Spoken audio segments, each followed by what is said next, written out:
Hi, my name is Julie Gelfand, and I'm the Federal Commissioner of Environment and Sustainable Development. Joining me today to discuss our collaborative report on climate change is Carol Bellringer, the Auditor General of British Columbia, Michael Pickup, the Auditor General of Nova Scotia, and Glenn Wheeler, who led the Northwest Territories audit for the Auditor General of Canada. I'm really pleased to welcome all of you today to this discussion of our groundbreaking collaborative report on climate change, which was tabled this morning in the House of Commons in Ottawa. I say groundbreaking because this is the first time federal and provincial auditors generals have partnered to assess an issue of such national magnitude. Over the last 18 months, each participating provincial office completed an audit of climate change and reported its findings to its legislature. I did the same at the federal level, delivering my report to Parliament last fall.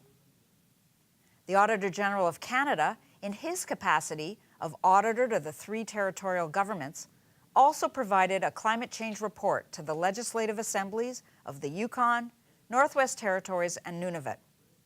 And today, on behalf of all the people and offices who participated in this historic project, I had the great honor of delivering the resulting collaborative report to Canada's Parliament.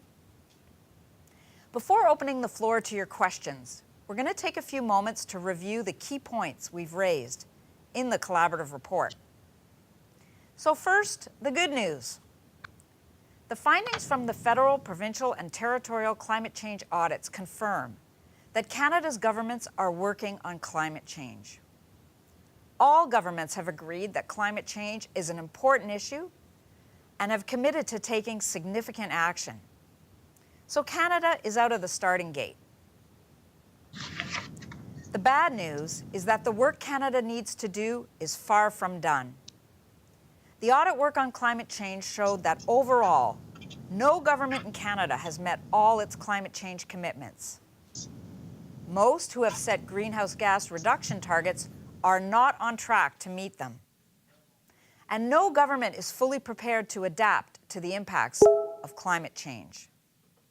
In other words, Canada still has a long way to go. As I said, most governments are not on track to meet their targets to reduce greenhouse gas emissions. 7 governments had not set an overall reduction target for 2020. 6 jurisdictions had: the federal government, British Columbia, Ontario, New Brunswick, Nova Scotia, and Newfoundland and Labrador. Of those who had targets, 2 were on track to achieve them: New Brunswick and Nova Scotia. Michael. Thank you. So in Nova Scotia, our audit found that the government had legislated a 10% reduction target to be met by 2020. And we noted in our audit that this was in fact met with an 18% reduction by the year 2015. And this was all based on a 2005 risk assessment and a 2009 climate change action plan. Canada has now set a more difficult target to reduce greenhouse gas emissions by 2030. All provinces and territories have stated that they intend to contribute to reaching it.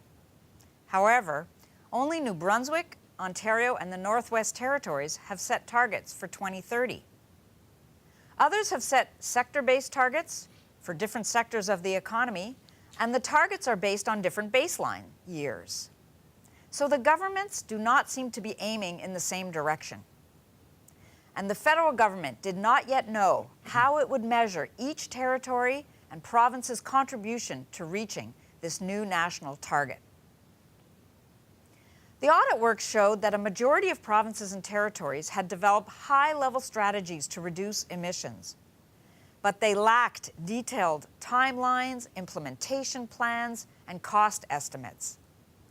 In addition, many governments did not know if their planned actions would be enough to meet their emission reduction targets, or they already knew that their planned actions will fall short.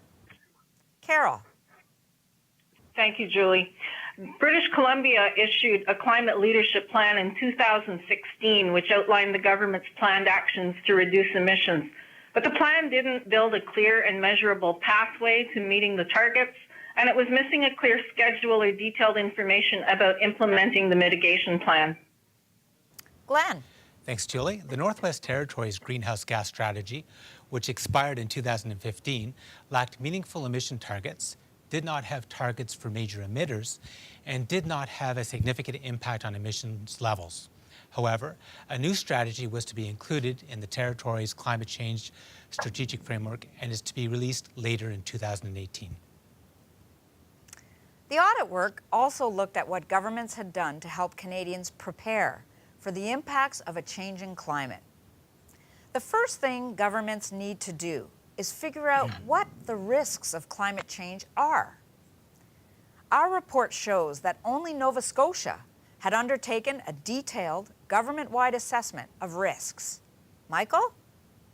So what we found, Julie, in our audit here in Nova Scotia was that the government did a risk assessment in 2005, and we reported that as a positive finding. However, we also noted that it has now been 12 years since that risk assessment was done, and it's time to update that and then to update the climate change plan accordingly. Then, after doing that, it will be very important to publicly report in a full way on that action plan. We encourage the government to do this, and in fact, we made 2 recommendations to that effect. The government has accepted both of these actions and have committed to action to meet our recommendations. Julie? The auditors found some very good practices in specific jurisdictions, such as work that was underway to map floodplains or to address the permafrost thawing in the north. Some governments had undertaken risk assessments for individual communities, sectors, or government departments. Glenn. Thanks, Julie. For example, in Nunavut, the government in 2017 did an assessment looking at the risks that climate change posed to sources of drinking water in communities. It also completed an assessment of climate change risks to the territory's mining sector, including infrastructure such as roads, access roads, airstrips, and tailings or mining waste. At the federal level, we found that only 5 out of 19 departments that we examined had assessed their climate change risks. As a result of the weaknesses in risk assessments, adaptation strategies often lacked detail.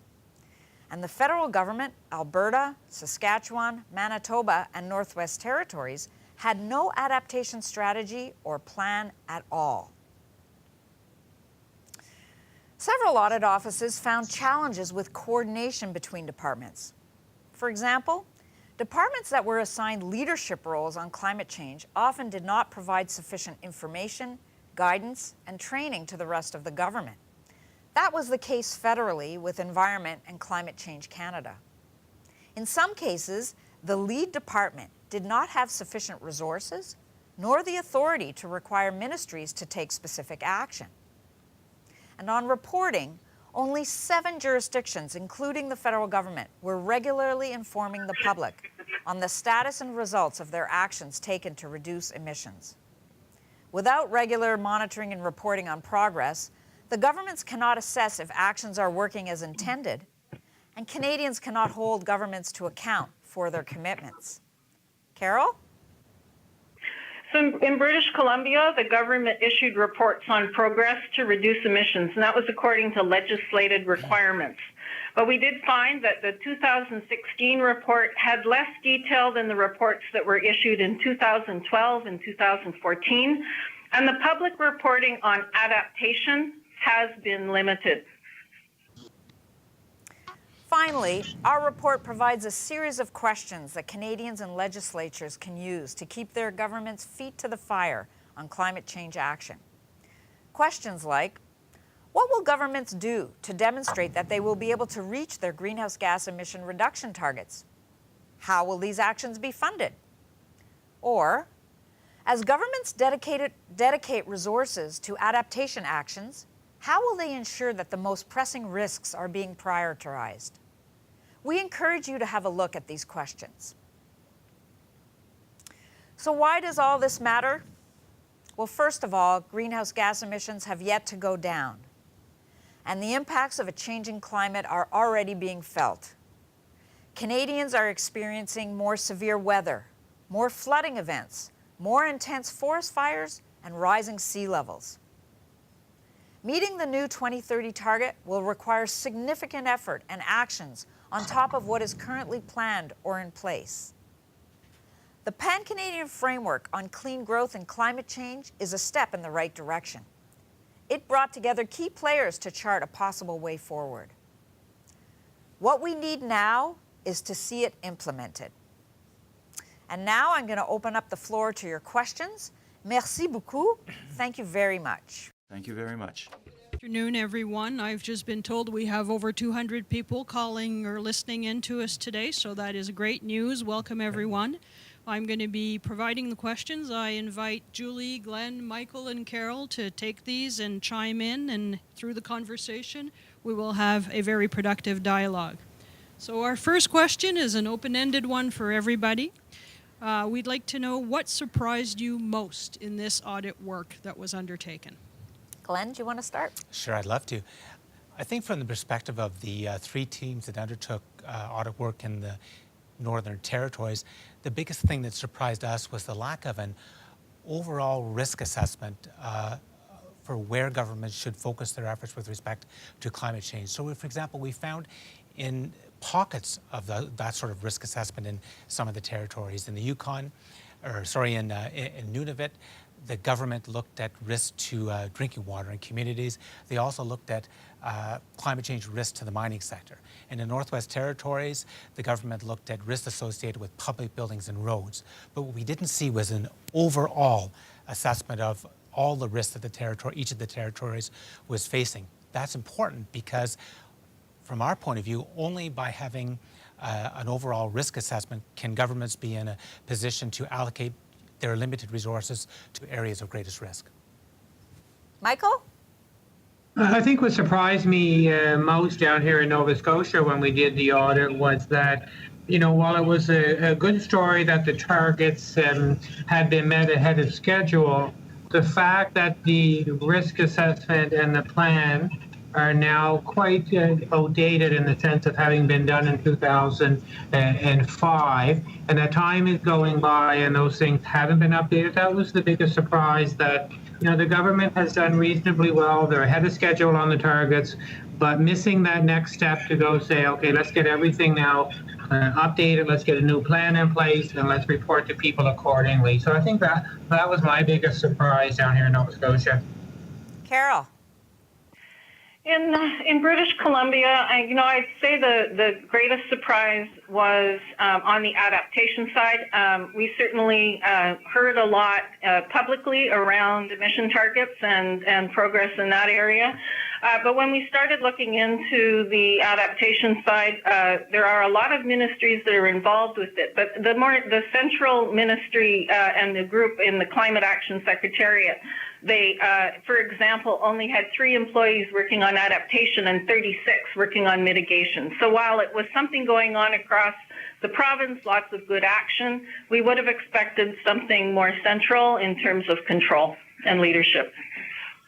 At the federal level, what I was surprised at was on looking at reducing greenhouse gas emissions. I was surprised that the federal government was no longer talking about the 2020 target and had shifted all of its emphasis to a more difficult target that we're going to have to reach by 2030. So that was on the emission reduction side. On the adaptation side, I was surprised at how few departments had actually done a complete risk assessment. We looked at 19 federal departments and found that only 5 had done a complete risk assessment. And unfortunately, Environment Canada and Climate Change Canada, who were the organization that actually set out the adaptation policy framework, telling other ministries that this is what you have to do, they didn't actually do their own risk assessment. So they were telling everybody else what to do, but they didn't do it themselves. So those were the 2 of the surprises that we found when we did the federal audits.